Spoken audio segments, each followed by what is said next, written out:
Hell is a 2025 novel by Gregory and is the third and final book in the Reimer trilogy. The first book being Reimer, and the second book being Hood. Well, technically, it's actually Reimer Hood, and Reimer Hell, but Reimer Hell is not a very good title. Hell is a much better title, and it is part of the Reimer series. Anyways, so this is actually the opening paragraph, because I think it sets up pretty much what this book is about really well. Thomas Reimer has glamored himself to blend into a pocket of deep crimson shadow on the pathway through Thoglewood. Armed with bow and arrows, he plans to ambush the Avag Knights, who will be escorting the latest Tien to Alpheon for sacrifice. It's something he has done repeatedly over the years with mixed success. And so, pretty much this one takes us again, continuing adventures of Thomas Reimer. I think about 400 years or so since book 1 took place, and it's been a couple hundred years since book 2 as well. Thomas is still kicking.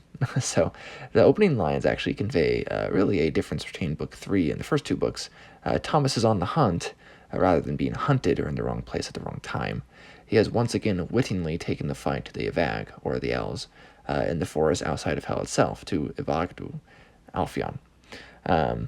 From day to day, Thomas now lives in London. It is Elizabethan period. So a century ago, he studied with Brunsvig in Strasbourg, but now he rooms in an apartment on London Bridge. The old London Bridge, very cool one. Anyways, and also spends time at a Lazar house, similar as some sort of physician. Actually, a plague doctor is really what he is. The first problem's, though, a mysterious figure in the wood that the trees call a she, which, the Avag largely being sexless besides the queen, who is really kind of sexless herself, but she can choose her sex, rather. This is interesting and new, though it is connected to stuff from the first two books. And when he returns to London, instead of a few passing hours, it seems maybe more time has passed, and so this is also giving us hints on the distortion in Thaglewood and how that even changes. But like I said, it is Elizabethan time, so we have Nick Nevin as a very slight point of view. I think we get like one chapter from her, dealing with loss of Tien's from Thomas, though she doesn't know it is Thomas, nor does she think it's Robin Hood either. She deals with the solutions proposed by Bragrender in Zanet. I'm reminded, besides the little flying things, that besides these elves, there are other creatures like trolls or even unseelie, though a lot of that is really not ever explained, which is fine. We really don't need the exposition, and it's not. This world is very much not epic. It is almost, I guess, so if you were to count something like Solomon Kane as Sword and Sorcery, this is pretty much Sword and Sorcery too, in that sense. It is very much focused on Thomas, not really anything else. It's just him and his loved ones, and it's pretty intense. It's always really entertaining. These books are very, very, very fun. And it was nice to be reminded of some of the things that happened in the first two books. So, like, there's one monstrous character that's actually killed in the earlier books that I'd kind of forgotten about since, I started this series a few years ago. But I did read this one shortly after it came out. This came out only in May of 2025, which is when this review should come out, actually, too. So, we also have another character, Christiane. She's a young brothel worker, or at least she was. She was beat by the newer owner when she was, say, about 15 or so. So Thomas, treating her for her wounds, insists that she stays on as a handmaid, but they quickly become lovers. And that was a few years ago. But anyways, we also have the character Sir Francis Walsingham, the Queen's Secretary of State. He pretty much acts as the head of spycraft. We also have John Dee, of course, described as a demonologist. He makes a cameo. And like was foreshadowed in the previous installment, I would say heavily foreshadowed. Some of this may or may not be confirmed anyways, so it's interesting what Frost gives the reader and what he doesn't.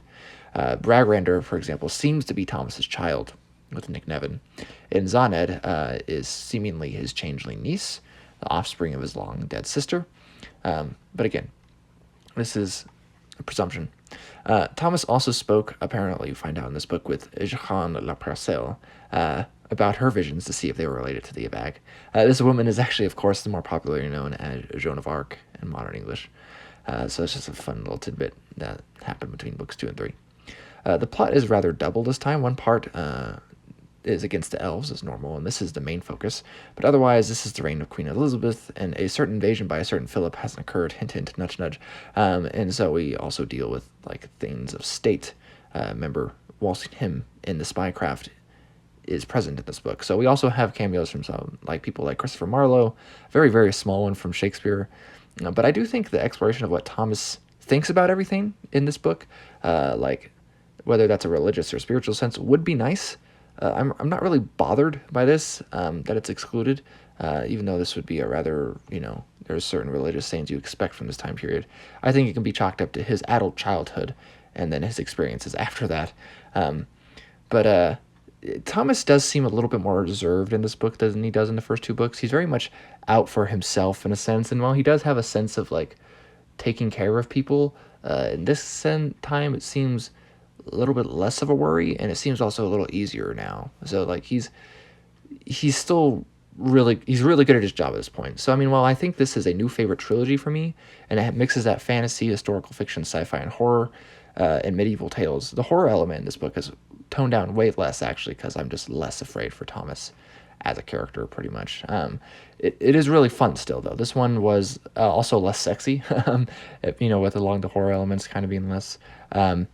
But it has a nice explosive ending in the series. It has like an interesting arc. Again, maybe the weakest in the whole trilogy, I would say this one, but still very, very entertaining. I think if you enjoy the first two, you really shouldn't dislike this one at all.